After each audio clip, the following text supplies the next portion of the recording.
बिस्मिल्लाहिर्रहमानिर्रहीम। फ्रेंड, जीअं त तव्हां असांजो चैनल ॾिसी रहिया आहियो अख़लाक़ वॉइस टीवी। फ्रेंड, असांजे चैनल में तव्हांखे दिलि जी गहराइनि सां अस्सलामु अलैकुम। फ्रेंड, दुआ आहे परवरदिगार खां तव्हां सदाईं ख़ुशि हूंदा, आबाद हूंदा, अल्लाह तव्हांखे हर मुसीबत खां पनाह में रखे। फ्रेंड, अॼु जो मौज़ू असांजो आहे जानवरनि जो कहाणी आहे, बादशाह ऐं क़बर जो कहाणी आहे।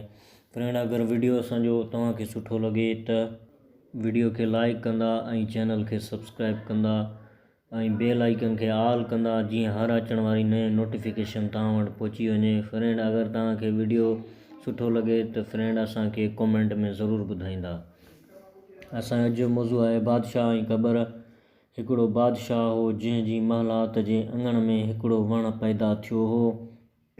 उन वण में हिकु क़बर अची आखेरो कयो।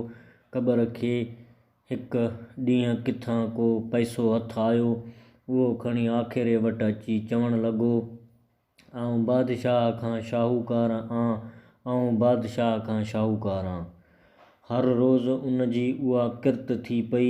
उन्हीअ ते बादशाह हुकुम ॾिनो त उहो पैसो आखेरे मां खणी अचो। जॾहिं नौकर उहो पैसो खणी आया त वरी क़बर चवणु लॻी, बादशाह मुंहिंजो खटियो खाईंदो, बादशाह मुंहिंजो खटियो खाईंदो। बादशाह ॾिठो त क़बर वरी ॿिए बक शुरू कई। उन्हीअ करे वरी हुकुम कयाईं त उहो पैसो आखेरे में रखी अचो। जॾहिं उहो पैसो आखेरे में रखी आया त क़बर वरी चवणु लॻी, बादशाह मूंखां ॾिनो, बादशाह मूंखां ॾिनो। बादशाह खे सख़्तु कावड़ आई ऐं चयाईं त उन्हीअ क़बर खे वठी अचो। नौकर क़बर खे वठी आया, जंहिंखे बादशाह मुल्क नेकाली ॾिनी। थोरा घणा ॾींहं गुज़रिया त बादशाह खे ॻण निकितो ऐं उन में घणो दर्द थियसि।